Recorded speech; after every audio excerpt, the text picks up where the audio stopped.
Okay, welcome back. Now we're going to do the scalps for the eyebrows, eyelashes, and peach fuzz.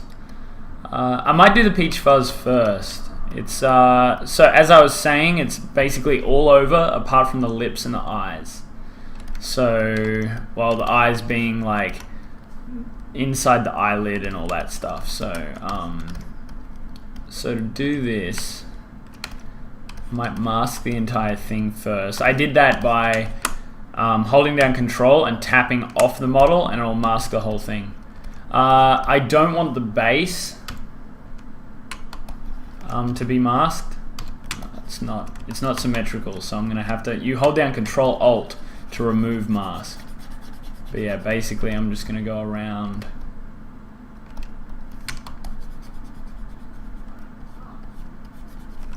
And something you can do is if I hold down Control, you can see I've got my mask pen here, and then I've got this hotkey here called Backface Mask.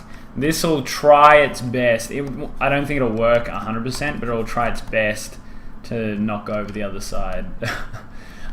Where this is located, if you hold down Control and go to Brush, and then Auto Masking, Backface Mask. That's where it is. I've just put it up here because I use it quite a lot.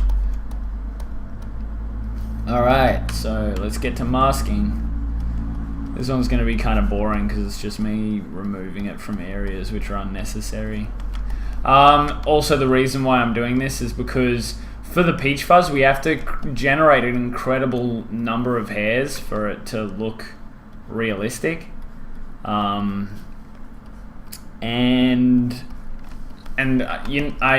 never planning on rendering the base.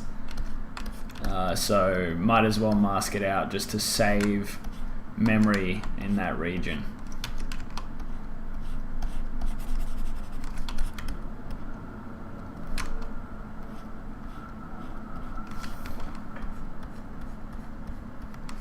Feel free to skip ahead if you don't want to watch this bit.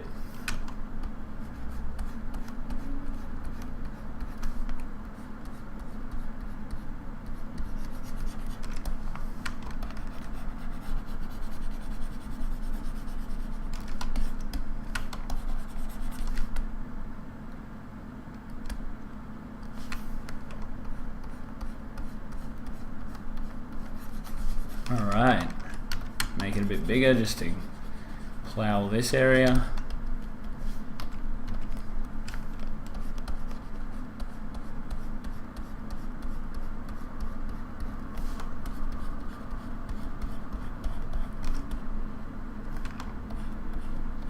Okay.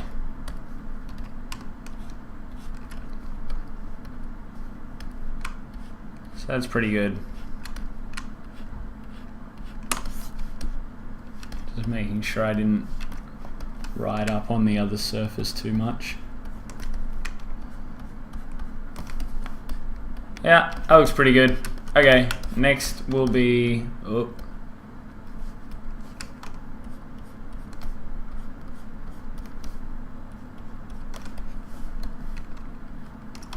Okay, next will be the mouth. So obviously the lips.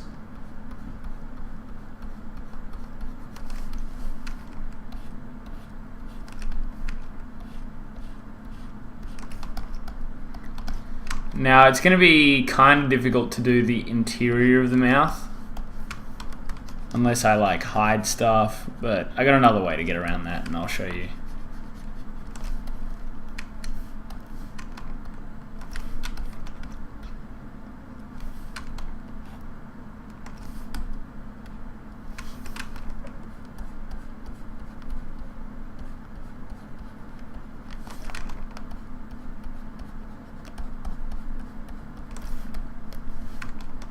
So yeah, just basically masking that all out.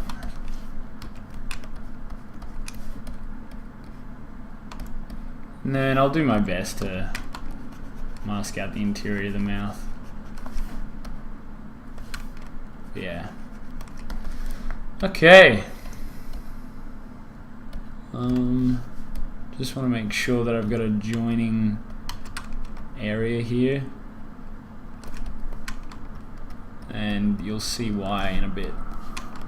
because I know I'm not going to get all of the interior to the mouth just by masking.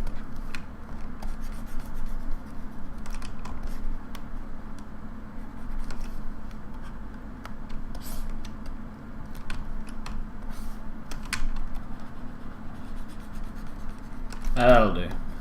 Okay, don't worry about that area there. I'll show you how to get that a lot faster once I do the eyes. So yep, eyes are next.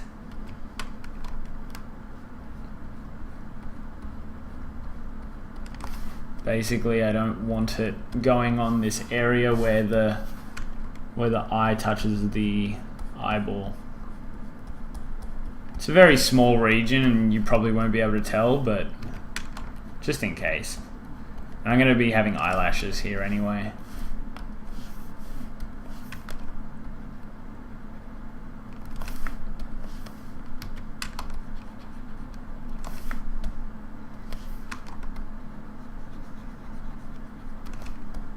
And you might be thinking like, oh, this is a pretty laborious process, why doesn't he just do it the maps way? But this is just, it's the way that I thought was the best way to go about it.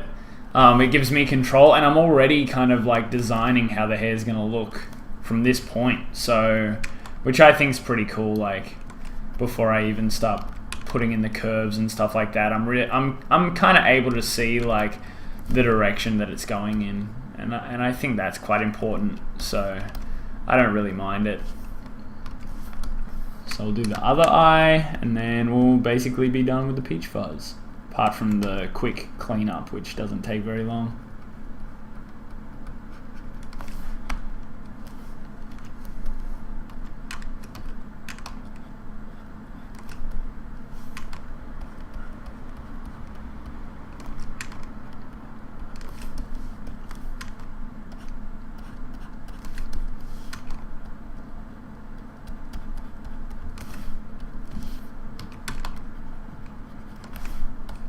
Alright.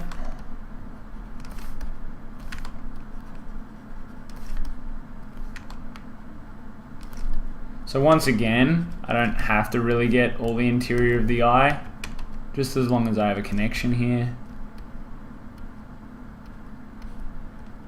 And that looks to me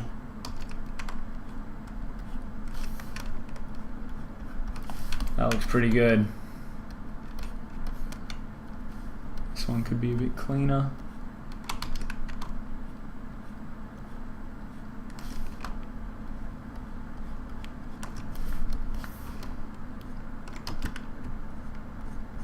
Alright, that'll do.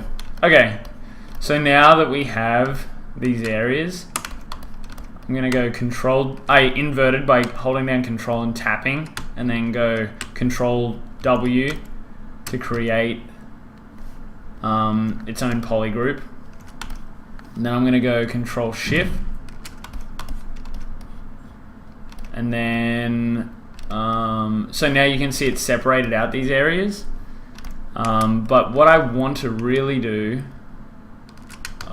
okay, so I gotta go like this. I gotta go control shift and then control shift drag, and now I want to go auto group. And what that'll do is it'll group these interior areas as separate areas. And I've now lost the poly grouping for the beard and the hair, but that's not a huge deal. And now I can hide this, and I can go group visible, so that's its own group.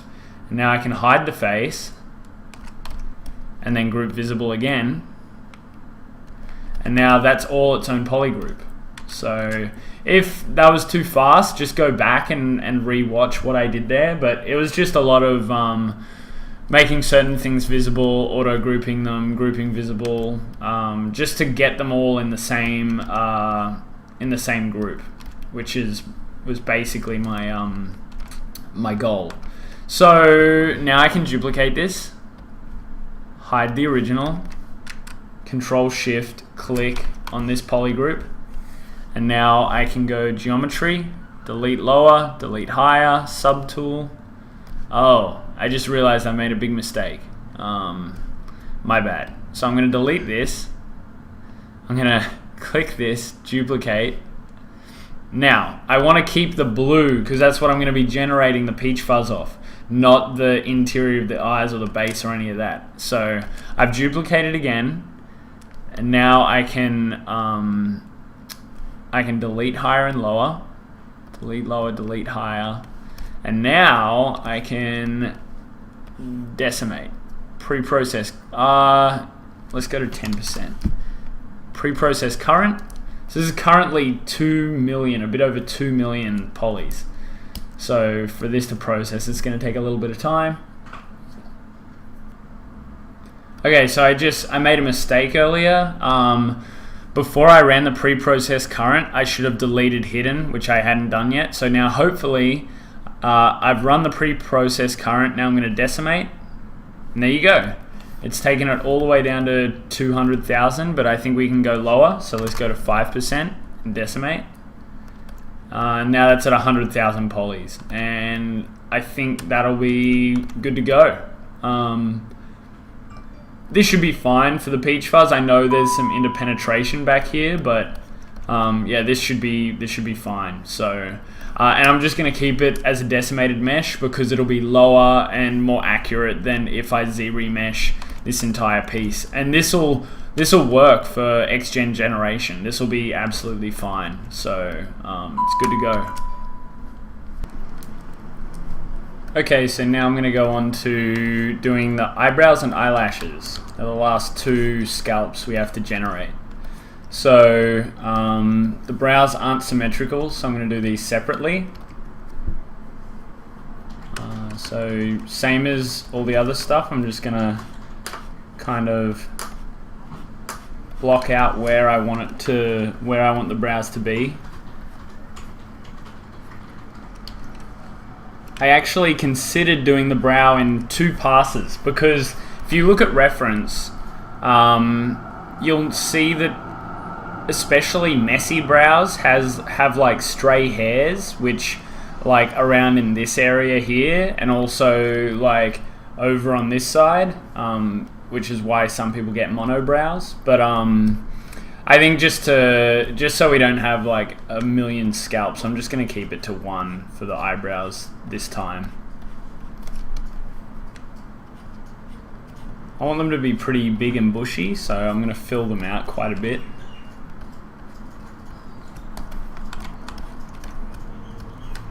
I don't think I'm going to want it going that far over though, so I'll trim it down. And so yeah, as I was saying before, you're basically sculpting out the location of your hair by doing this process. Like I could already see, like when I put it all the way over there, I was like, oh no, that's too far. Like maybe even that's too far. And then I can zoom out and see how it looks. And I'll just give you a general idea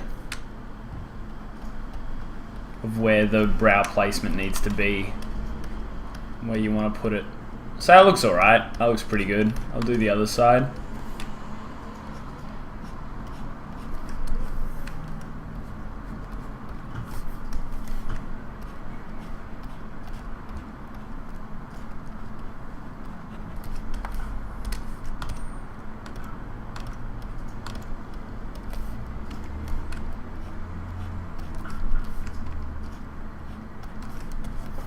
Okay.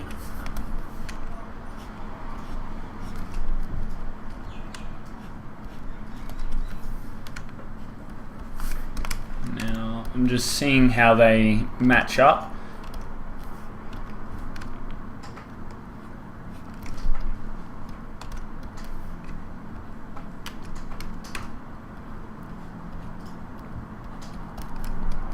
Just give it a bit more shape.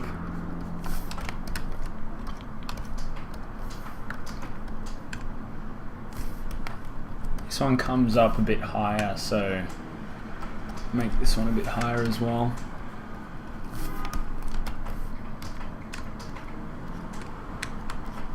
Alright. Not really liking what's going on here, so I might trim this down and fill it in a bit. Fill this one in a bit as well. There we go. I don't really like it from this angle, so I'm going to chop that off. Yeah, see how this one's sweeping. Alright, so still not 100% sold on this shape. I might thin it out at this point so it's not so thick at the end. Yeah, it looks a bit better, I think. While I'm visualizing this, I'm imagining it not as like a thick black piece of geo, but actually like where the hair is going to be generating from. And I think that's alright.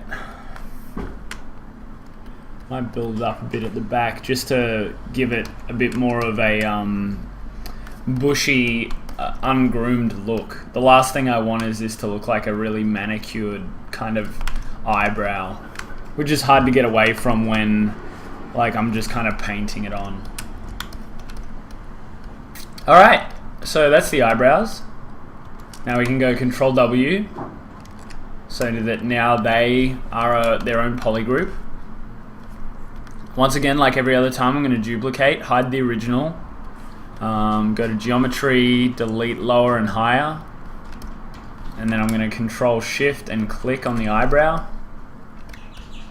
and then I can delete hidden, go to Z, Decimation Master, pre-process, and that is done, and then decimate.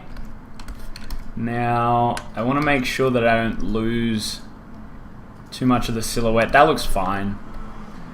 Go to Geometry, and then we'll remesh them at 1000. So 1, because it says that 5 would result in a target of topology of 5000 polys. So 1 will be 1000. It's an attempt. So yeah, there you go, 1000. I'm going to group visible so they're both the same color. And yeah, that's about it. So let's just double check and make sure that it aligns with our original mesh, and that's close enough. So that is eyebrows done. And so final one is eyelashes. Once again, I'm getting this issue where the alt's popping up. Sometimes to get around that, I find saving will help. So I might go save as XGen, ZBrush, PMG. Let me just rename this. XGen tutorial A1. Go save. Yeah, and that's gotten rid of that error. Anyway, okay, so now the eyelashes.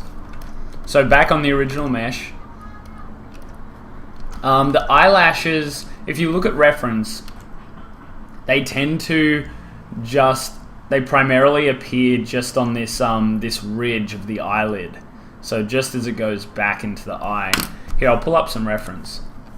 So if I go to reference facial proportions eyes, we can go here and we can see that we have quite a bit of distance between the eye and the ridge of the eyelid, and that seems to be where they're primarily generating. So that's the region which I'm going to try to mask out. So yeah, you can see here. So yeah, that's good reference. Alright, so start masking out. Actually, I'm going to go to the highest subdiv level because this is quite a detailed scalp. So now we're at 11 million. And I'll just start masking out along this ridge.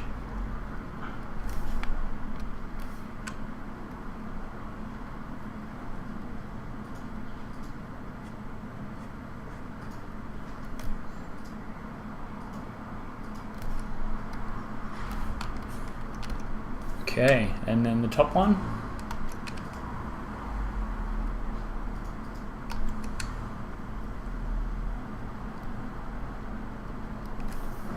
It's a little bit finicky, but doesn't need to be too exact. Just along that ridge, that's all.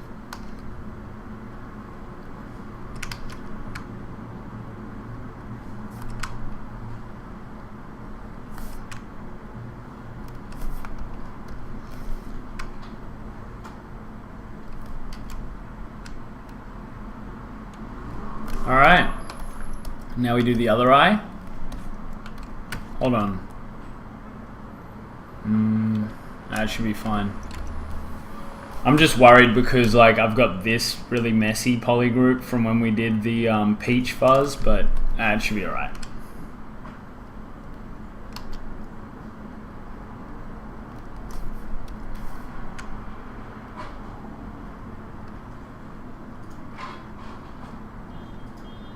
So yeah, right along that ridge, and then the top ridge.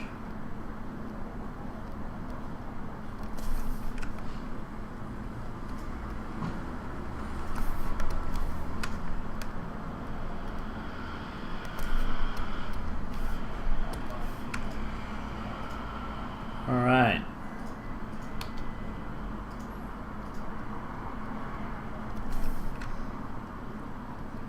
Okay. So that should do. Shift W to polygroup them. Oh, sorry, Control W to polygroup them. You can see I've got the polygroups here. I will duplicate the mesh and then just select those. There we go. I'll go to Geometry, delete Lower, and then I'll go delete Hidden, Pre-process. Whoa, got that alt bug happening again. And then I'll go Decimate Current. So you can see they're now decimated, and I'll just Z-remesh these. So Z-remesh, set this to 1, Z-remesh, and that looks good to me. I'm going to group visible, so they're all the one color, and that's it. So that's creating all the scalps that we need. Just to go over them again, we've got hair scalp 1, hair scalp 2, beard scalp, peach fuzz scalp, eyebrow scalp, and eyelid scalp. So you don't need to do this many scalps. This is just the number that I need to get the look that I'm going to be trying to achieve, this realistic look. Like, you may need only one scalp if all you want to give your character is hair, like hair on his head.